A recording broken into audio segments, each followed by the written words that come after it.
Hello बच्चों, let's see the question and the question is the most suitable reagent for the following conversion।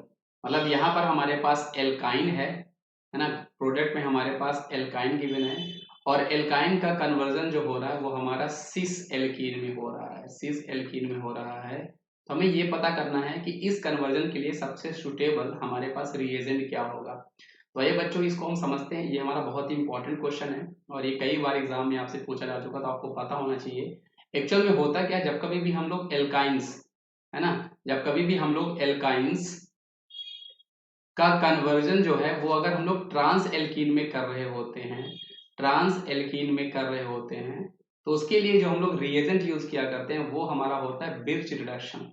उसको हम लोग बोलता है बिर्च रिडक्शन, जहां पर हम लोग सोडियम और लिक्विड अमोनिया का हम लोग यूज किया करते हैं, जिसको हम लोग बिर्च रिडक्शन बोला करते हैं। ये आपको पता होना चाहिए।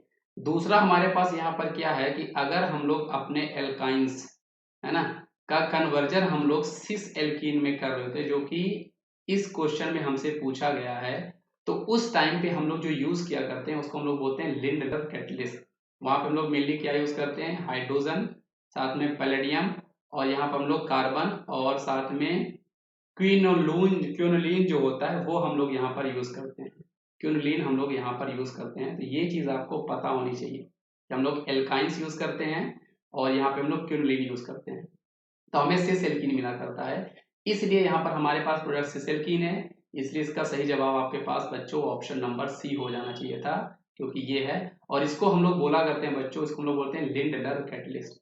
और यहाँ पर मैं आपको बता दूं, यहाँ पे जो हम लोग ये क्विनोलिन यूज करते हैं, ये एज अ आपका पॉइजन यूज करता है, जो रिएक्शन को एल्कीन में यूज करता है।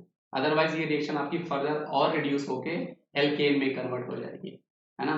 तो आई होप आपको ये कॉन्सेप्ट समझ में आया होगा बच्चों। इसका क्वेश्चन का सही जवाब आपके पास ऑप्शन नंबर सी है। और एक चीज आप ये भी ध्यान रखना, कभी कभी ये हम लोग एग्जाम पे हमें ये लोग पैलेडियम के साथ साथ बेरियम सल्फेट भी दिया करते हैं, तो दोनों पे आपको कंफ्यूज नहीं होना है। दोनों ही केस में आपका जो एल्काइन होता है वो आपका रिड्यूस होके सिस एल्कीन दिया करता है। सो थैंक यू बच्चों।